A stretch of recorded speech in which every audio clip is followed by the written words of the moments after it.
Welcome to the new timeline. You have just completely shifted reality. You have hopped on this fire horse for the next 14-year cycle. If you're watching this message, it's because your frequency is being aligned through the shift. You have jumped in the timelines where your manifestation, your heart's desire will become physical experience, transforming light into matter, because that's what you came here for. So you are part of the new earth. The powerful final shedding of the year of the snake brought it all up to awareness. And there was this intersection between the shedding of the snake and the fire of the horse rising that caught this last shedding and brought fire to it for your discernment to become sharp and strong, to give voice to the parts of you that were oppressed and suppressed, to allow it to rise to the surface. And what we're being asked to do right now is to release the judgment, of how the phases of this evolution unfold, because in the past we have been boxed into this idea of identity, of who we need to be perfect, to fit in, to be who they told us we are. But this is the real work. It's not about, okay, I changed that identity into a new identity, so I just changed the set of beliefs and the perception of myself, and I box myself into this other concept and this other idea of how I think I should be so that I fit in with different people, different aspects. This is not about shifting from an identity to the other one. This is about releasing the old identity, the box of labels of identity, of this is who I am. You are an infinite field of possibilities. You are all the possibilities that already exist in a quantum field. You are each and every one version of you that already exists. You are light. You are a multidimensional being in constant growth and evolution. And if we're going to identify ourselves and judge ourselves for one of the phases of growth, then that's where we are boxing ourselves in, and we're limiting this process of evolution, of growth and change. For example, this can happen because of external projection and external misunderstanding. And maybe in the past, this had defined who we were. Our parents, a societal expectation, our ex, trying to fit in, trying to belong. And so that touched one of the deepest core wounds about belonging, the sense of belonging. And so we're building this identity to be able to belong and to fit in with the system. But as the old structures are falling away, that identity was released. And if we feel the grip of having to box ourselves immediately into another identity to define of who we are, then we're missing the point, because the point right now, it's expansion. Right now, the point is to break those barriers, to break those limiting beliefs. And so that's the fire of the horse rising. It's like a powerful force that is just burning down the old. It's the power of discernment coming through, coming alive, getting online. And this is a phase of the process, but we cannot accelerate the process by rejecting one important step of the process. For instance, like a soccer player, as a child, starts playing soccer and he needs to learn. So in the beginning, if we're going there and judging him and be like, oh, you're not good at soccer, he will never progress. And so to become an actual good soccer player, you have to ignore those voices, ignore those projections, those judgments that are just about step number one of the growth of learning. So you're not a good soccer player or a bad soccer player. You are a learner. You are on the process of growth, of change, of evolution, of life, and that's who you truly are, beneath the boxes, the illusions, the identities, the sets of limiting beliefs. Because if we just trade the limiting beliefs with other limiting beliefs, it's not really going to change much. It's still the old paradigm. The old paradigm is limitation, judgment, fear, distortion, projection, absorbing other people's projections that aren't the truth of who you are. So as you allow yourself to experience the full range of emotions without suppressing yourself, without judging yourself for this one phase of the process, then you allow the process to unfold naturally. And if we just judge that soccer player for you're bad, you're good, and project our limiting beliefs and opinions and idea of who we think that he needs to be a good soccer player, then the work is just a reflection of themselves. And this is the same work they need to do internally, because how they see the world is how they see themselves. And so how you see the world is how you see yourself, because in the end, we're all a reflection of each other. And so what we see in someone else is a reflection of ourselves.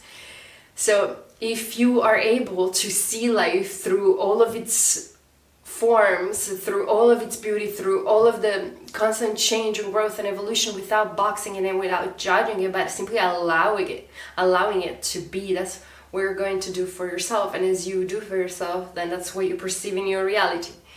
Makes sense? So reality is a mirror of how we treat yourself, of how we see the world, of the frame, of the lenses, of the glasses that we put on. So if our glasses that we put on is, I accept every phase of my growth, then that's how you're going to be with other people as well, and see the world through this lens.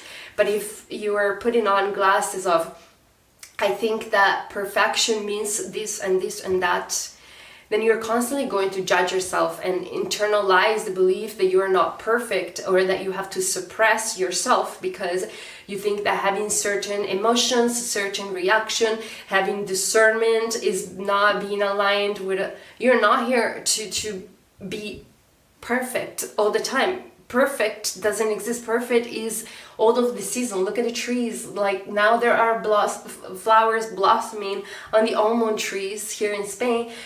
But the tree was empty before, when it was without leaves before, because it was winter. Now we're transitioning into spring, and then it will have green leaves, and then it will fall again. So if we're judging the tree, you're ugly because you have no leaves. So when it's winter, he's just regenerating. He's just grabbing the nutrients from the soil and resting to be able to blossom after. And so it is about knowing the truth of who you truly are, so that you don't care about other people's projections, because you know that a phase doesn't define you, but a phase is necessary for you to become who you truly are. And so we're able to see life through this process. All of the old structures are falling apart, are falling away, and it can become loud, because before it was running on the subconscious level. It was still happening, but it was running below the level of our awareness. And so we weren't able to fully see it. We were sensing something was wrong.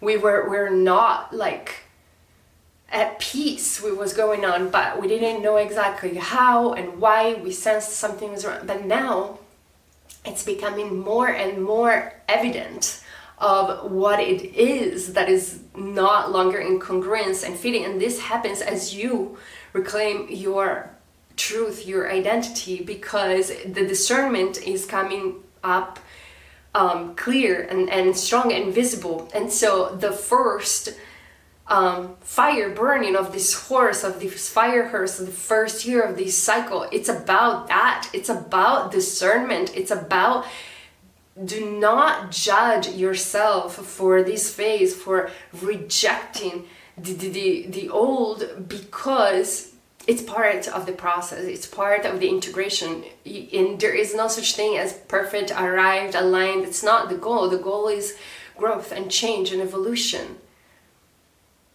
There is no such thing as perfect and arrived in this world. We're here to constantly grow and change and evolve. And so if we label ourselves, if we box ourselves, if we judge ourselves based on we're not enough, we're not there yet, that's the main illusion, because there is no such thing as there.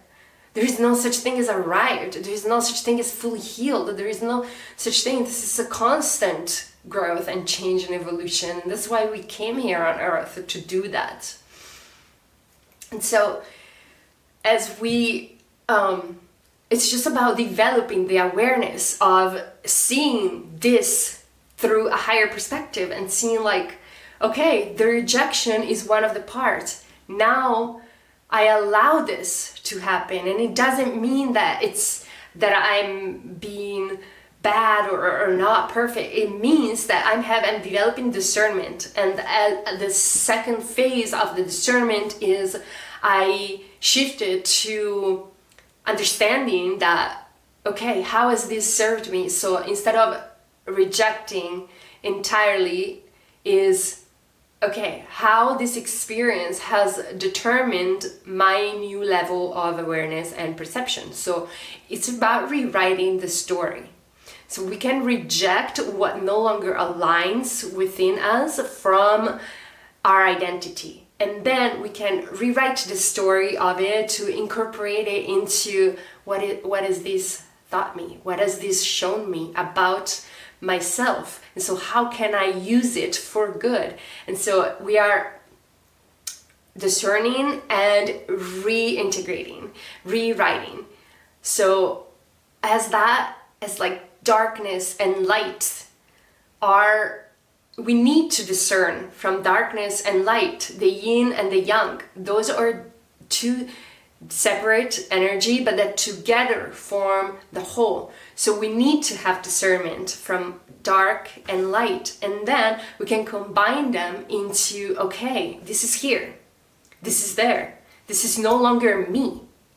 Okay, so that is the rejection from releasing from your identity, but then allowing the experience to be there, to be able to create this integration of the dark and the light that form the whole. And so as I see the dark, and the dark is no longer me, then I am able to alchemize it and to transform it into the lesson that shows me what I came here to do and to be, and to what I'm not, so that I am able to stand firm on my path and walk my path toward the light. So everything is part of our experience, but not everything needs to be us. It's about living in the world, but not being of the world.